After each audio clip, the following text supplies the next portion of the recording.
পিতা সত্যই যে জননী আমার, আজ থেকে তোর নাম দিলাম আমি দেবী শীতলা।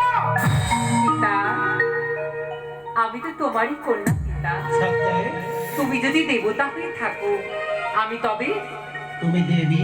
তাহলে পিতা দেবীত্বের শক্তি না হলে কেউ কি দেবীত্বের পরিচয় দেবে পিতা?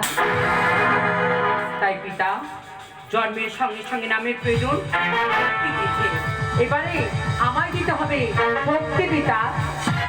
কি বলবি জননী আমার, দেবীত্বের আসন অর্জন করতে গেলে শক্তির আছে প্রয়োজন। তুই ঠিকই বলেছিস জননী, তুই ঠিকই বলেছিস, দেবীত্বের আসন অর্জন করতে গেলে আছে শক্তির প্রয়োজন। আমি আমি আমি মানুষ কন্যাকে কোথা থেকে শক্তি দেব? কোথায় শক্তি? কে দেবে শক্তি? কেমন করে মানুষ কন্যার মনে নষ্ট করবো? এই তো রাজা নৌশের সরকারে আছে চারিবেদ, ওই চারিবেদ থেকে তুলে নেবো চারিবেদের চারিপত্র। আর এই চারিবেদের চারিপত্র আমি আবার মৃত সঞ্জীবনী বাড়ি দ্বারা এদের করলাম জীবন দান। আর দেখতে দেখতে চারিবেদের চারিপত্র আর চার বর্ণের কলায় হয়েছে পরিণত নীল, লাল, শ্বেত আর নীল। এই চার বর্ণের কলায় তুলে দেবো আমি আবার মানুষ কন্যার। এই যে জননী, এই চার বর্ণের কলায় আমি তোর হস্তে তুলে দিচ্ছি। এই চার বর্ণের কলায় 16 ভাগে কর বিভক্ত। অনুমান সত্য আজে হতে তুই হলে 64 রাজার জননী। 64 বসন্ত ব্যাধি তুলে দিয়েছো আমার কাছে পিতা। 64 বসন্ত ব্যাধি নিয়ে জমি দেবো স্বর্গমাত্র পাতালে পিতা। 64 বসন্ত ব্যাধির জায়গায় যখন আমার কাছে মা মা বলে সবাই কাতর সরে আসবে পিতা। এই 64 বসন্ত ব্যাধি হতে কেমন করে করিব মুক্ত পিতা? এই বুড়ো বুদ্ধিমতী রে জননী আবার, তুই বড় বুদ্ধিমতী। 64 ব্যাধির জননী করেছি তোরে। 64 ব্যাধির জ্বালা যদি মর্তের মানবগণ সহ্য করতে না পেরে মৃত্যুর কোলে শায়িত হয়, তাহলে কেমন করে তুই তাদের প্রাণ ফিরিয়ে দিবি? পিতা ওরে জননী আবার, বলো পিতা। আমি তোর হস্তে যে শক্তি তুলে দেব, সেই শক্তি তুই ধারণ করতে পারবি জননী? পিতা আমি তব কন্যা, কেন পারবো না পিতা? সেই শক্তি না থাকলে পূরণ করিবে তুমি পিতা। এই না জননী, আমি তোর হস্তে তুলে দিলাম একখানা ঝাঁটা। হ্যাঁ জননী আমার, আগত কলিযুগের মানবরা একে জন্মে চামর রূপে। হ্যাঁ জননী, এটাই আমার শক্তি পিতা। না রে জননী, আরো শক্তি আমি তুলে দেব।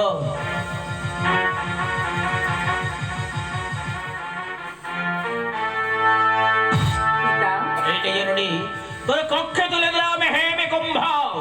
পিতা এই হেমে কুম্ভে আছে মৃত সঞ্জীবনী শীতল বাড়ি। মৃত সঞ্জীবনী বাড়ি। হ্যাঁ রে জননী আমার, পিতা। মর্তের মানবগণ যখন তোর ব্যাধির জ্বালা সহ্য করতে না পেরে মৃত্যুর কোলে শায়িত হবে, আর মৃত্যুর পূর্বে সেই মৃত্যু পথযাত্রী যদি একবার মা মা বলে ডাকে, তখন রাত্রের দ্বিতীয় প্রহরে তার ওই শিওরে বসে তোর হস্তের ওই মর্চনাখানা তার গাছে বুনয়ন করবি।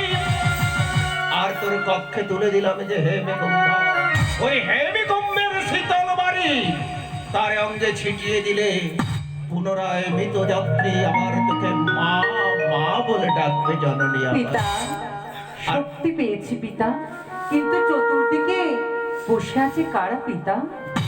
এরা মর্তের মানবগণ। আর আমার এই দক্ষিণ পার্শ্বে কারা বসে আছে পিতা? এরা স্বর্গের দেবতাগণ। এই দেবতাগণে দুপার্শ্বে কারা দাঁড়িয়ে চামরের বেদন করছে পিতা? এরা যে সমস্ত দাস দাসী। পিতা দাস দাসী কথার অর্থ আমি কি বুঝতে পারলাম না পিতা। ওই দাস দাসী কথার অর্থ কি পুত্র কন্যা পিতা? তুমি দেখো না পিতা, আমার দুর্বর্ষ কেমন করে শূন্য থেকে যায়।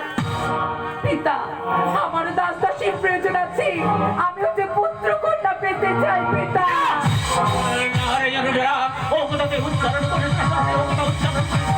আমি পিতা হয়ে তোকে সন্তান প্রদান করতে পারবো না।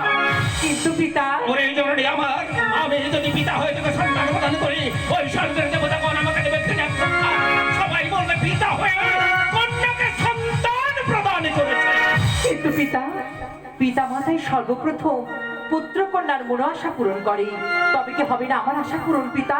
তবে কি আমি পাবো না দাস দাসী? আমি কি তবে পুত্র কন্যা পাবো না পিতা? আরে জননী না, কে বলে তোর মনে আশা হবে না পূরণ? কে বলেছে তুই পাবি না পুত্র? ওই যে দেখ জননী আমার কৈলাস শিখর মাঝে তোর এই কুল্লতা তুতে বাদ দেবে শঙ্কর ধ্যানে রয়েছে ভগ্ন। এই মুক্ত ছুটে যায় কৈলাস শিখর মাঝে দেবাদি দেবে শঙ্করের ধ্যান ভঙ্গ করে জেনে তুই তোর সন্তান। পিতা, আশীর্বাদ করো পিতা, তুমি যে আমার পিতা, আশীর্বাদ করো যেন পিনাকিরাজ শঙ্করের কাছ হতে আনতে পারি আমার পুত্র কন্যা।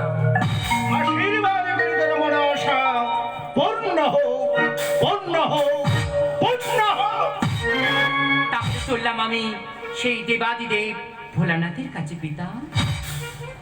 ওম নমঃ শিবায় শান্তায় করনেত্রায় নিবেদয়ামি চতুর্থমানং তদ্গতি পরমেশ্বর মাধবম। ওম মৃত্যুঞ্জয় তমেবকম ধর্মহে সুগন্ধ পুষ্টিবর্ধনম উর্বররূপমেঘ মৃত্যুকবচা আমাত্রিতা ভূর্ভুবস্য তস্য বিধির্বরেণ্যং ভর্গো দেবস্য ধিয়া ন প্রচোদয়াৎ। জাগো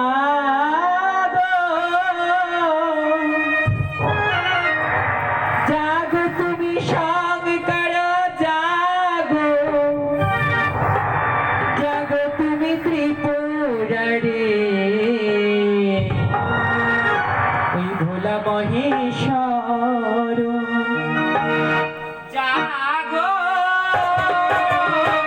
জাগো তুমি শঙ্কর জাগো, জাগো তুমি ত্রিপুরারি ভোলা মহেশ্বর।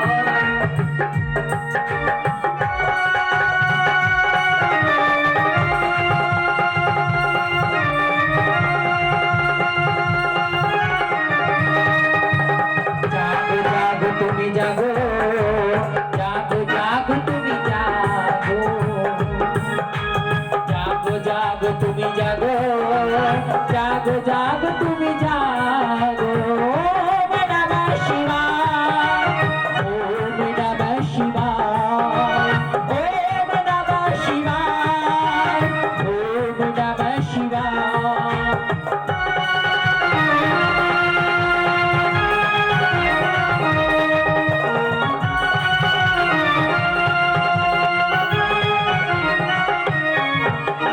জাগো দেব তুমি শঙ্কর হে, জাগো জাগো তুমি ত্রিপুরারি হে, জাগো জাগো তুমি শঙ্কর হে, জাগো জাগো তুমি ত্রিপুরারি হে।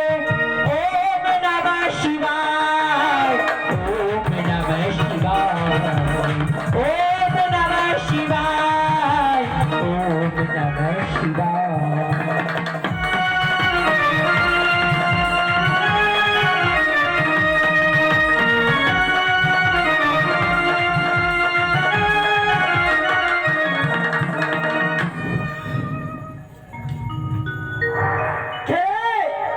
কে আমার এই অসময়ে ধ্যান করিল ভঙ্গ?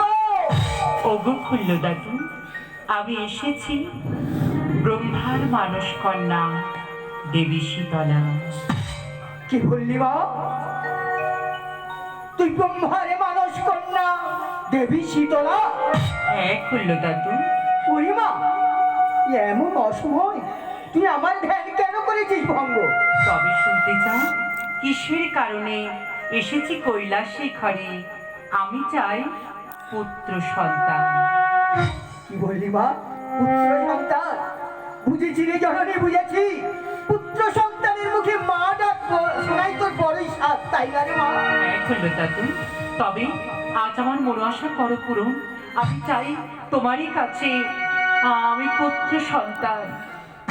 পাবি, পাবি রে মা, পুত্র সন্তান তুই পাবি। তবে কি জানিস মা, তুই এবার ভুল করলি রে মা, তুই এবার ভুল করলি। সর্বা শহর এই অসময় বহুলোক নেই, বহুদিন নেই, তুই আমার ধ্যান করেছিস ভঙ্গ। তাই আমার মাথায় এতটা কুণ্ডুলি ছিল, এই ভূমিতে নিক্ষেপ করবো, এতে যারে জন্ম হবে সে হবে তোর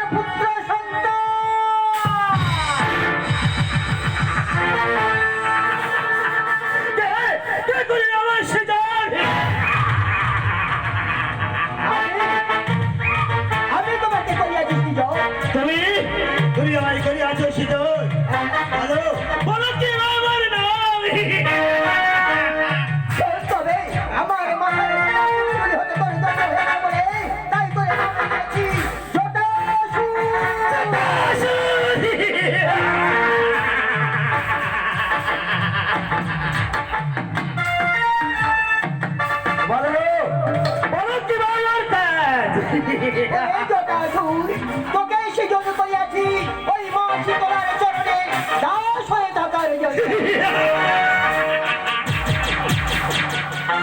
এই জটাসুর একটা নারীর দাস। জটাসুর! জটাসুর! এই জটাসুর কখনো হবে না, একটা নারীর দাস। ওই জটাসুর, আমার কথা শোন, তুই মা শীতলার চরণে দাস হয়ে যা।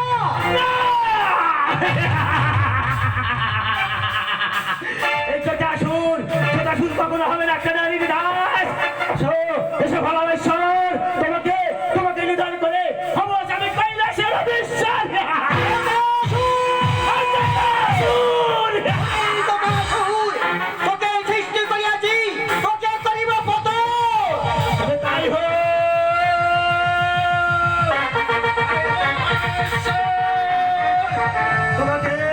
তোমাকে নিধন করে হবো আমি কৈলাসের অধীশ্বর। আয়, আয় রে বাসন্ত, তোর বাহুতে কত শক্তি ধরে, আজ আমি খাইব তোর রণসা।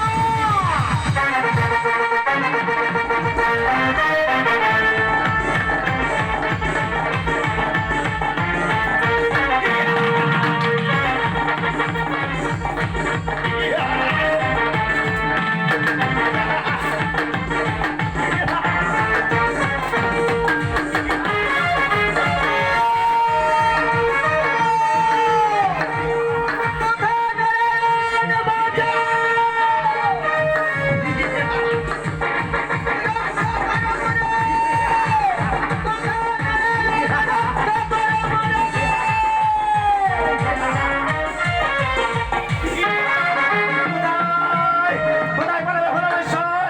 তোমাকে নিধন করে হবো আমি কৈলাসের অধীশ্বর।